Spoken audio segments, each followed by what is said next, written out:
Tonight that North Korean leader Kim Jong Un had been briefed, as I said, on military plans to potentially strike the U.S. territory of Guam. Defense Secretary James Mattis warned earlier today what will happen if they dare to do that. Listen to this. If they fire at the United States, it could escalate into war very quickly. Yes, that's called war if they shoot at it. If they do that, then it's game on.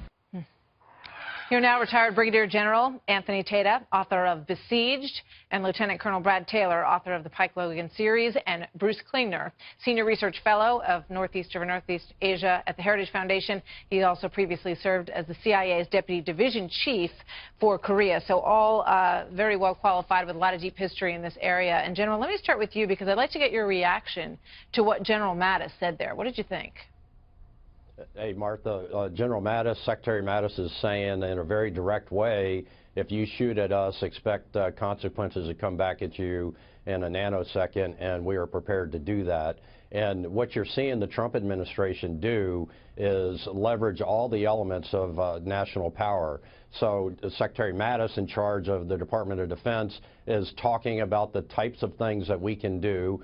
We've flown flexible deterrent options such as B-1 bombers and all of that.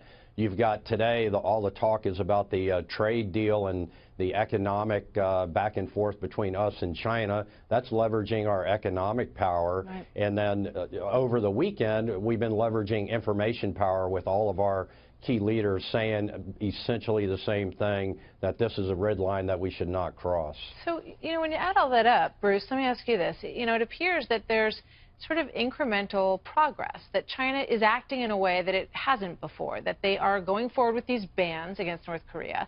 They also suggested that if North Korea strikes first and we retaliate, that they might not move to block that. And they initially said they would. So it looks like some of these very sort of bellicose, strong language on the military front, and then the carrot and stick approach with the diplomacy seems to be nudging this process in the direction that the president has said he wants it to go.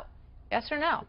Well, each of the UN Security Council resolutions is incrementally better than the previous one, and therefore each one is the best in history until the next one. So China's announcement today is basically saying we will do what we are required to do under the UN Security Council resolutions. And historically what China has done is, they've usually implemented the resolution sanctions for about 1 to 4 months, and then they tend to back away.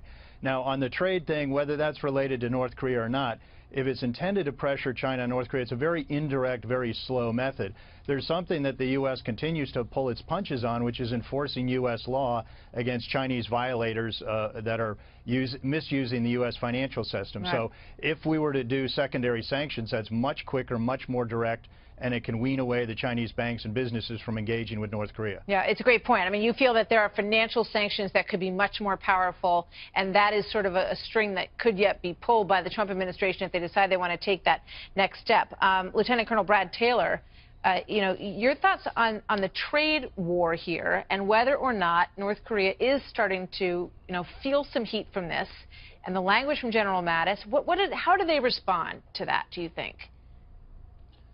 Honestly, I think that General Mattis' comments were getting a little bit overblown.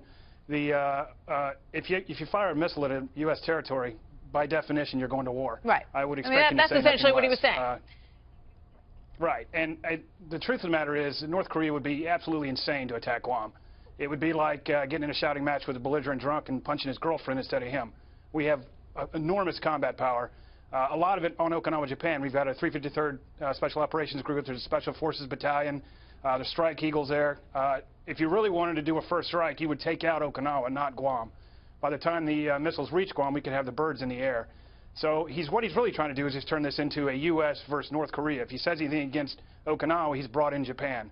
So really what I see is just a war of words. And I think our response should be just what Mattis said. You heard what I said. You launch anything at us, it's game on. He doesn't need to say anything else.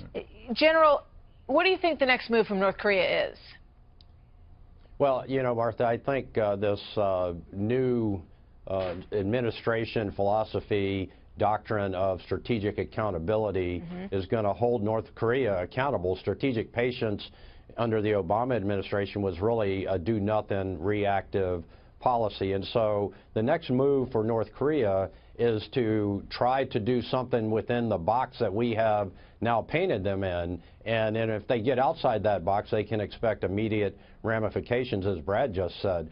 So North Korea has been painted into a corner here, and a lot of people were concerned that the president was painting himself into a corner, where very deliberately this administration has leveraged the elements of national power to get both bilaterally with Russia, China, and other nations, Japan, South Korea, and with collective security arrangements such as the UN, to put pressure on North Korea. Now, you know, the ball really is in North Korea's court. They can back down and take the golden bridge out that we have offered them, and that's what I think all of us hope will happen. Wow. We're going to be watching. Thank you very much, gentlemen. Great to see all of you tonight. Thanks for being on the story.